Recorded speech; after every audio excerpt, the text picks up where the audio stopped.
jetteta baranaaf dabalteetta jiraadhu naan jetteetta sinfaarfadha itti fufee sinfaarfadha itti fufee sinfaarfadha itti fufee sinfaarfadha itti fufee itti fufee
Bagari suwagesa anarabori ya paunda ya bagari suwagesa rabo ya paunda ya bagari suwagesa anarabori ya paunda ya bagari Wagisa adarabo Makama kotarra chalu Jesus ko enyutum madalu Makama kotarra chalu Jesus ko enyutum madalu Makama kotarra chalu Jesus ko enyutum madalu Makama kotarra chalu Jesus ko enyutum madalu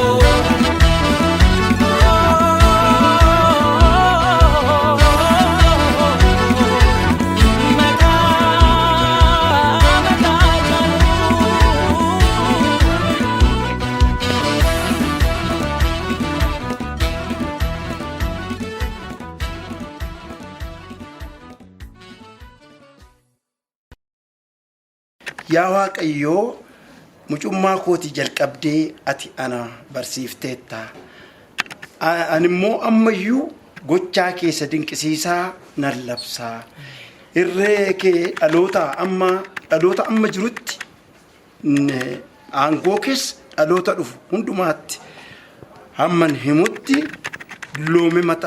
dulloome mataan koo harri yoo ta'e illee ati ana hin dhiisini yaa waaqayyoo.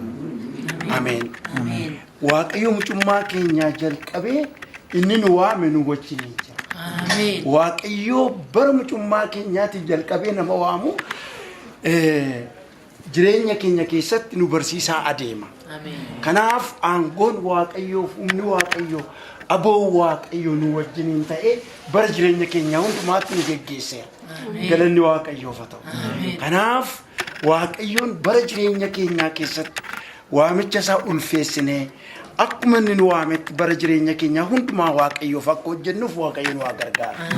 Eebba Waaqayyoof ayyaana Waaqayyoo kana keessa jiraannee ni nu barsiisee deemsa keenya keessatti jireenya keenya keessatti karaa keenya irratti bara nu jiraannu hundumaa irratti Waaqayyo nu barsiisee guyyaa har'aatiin nu ga'eera. Waaqayyo ni nu barsiisee dachaaf gaara hundumaa bu'aa bayii hundumaa keessa nu dabarsee inni addanaan nu ga'e Waaqayyo Waaqni keenya bara baraan ulfaatu.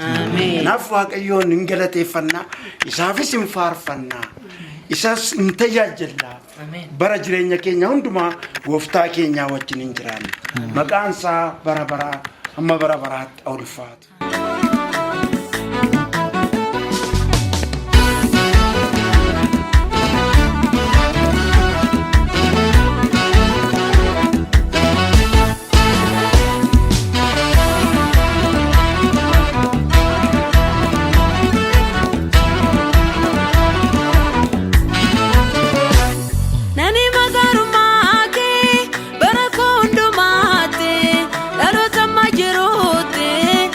Sejiro fote nani magaru make barakondo make darota majirote isa sejiro fote baranabda balteta jiraduna jeteta baranabda balteta jiraduna jeteta simfarfada bitifufe simfarfada bitifufe simfarfada bitifufe simfarfada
Bagari suwagesa anarabori ya paunda ya bagari waaqessa rabo Yabba hunda yabba gari Siwaqessa anarabori yabba hunda yabba gari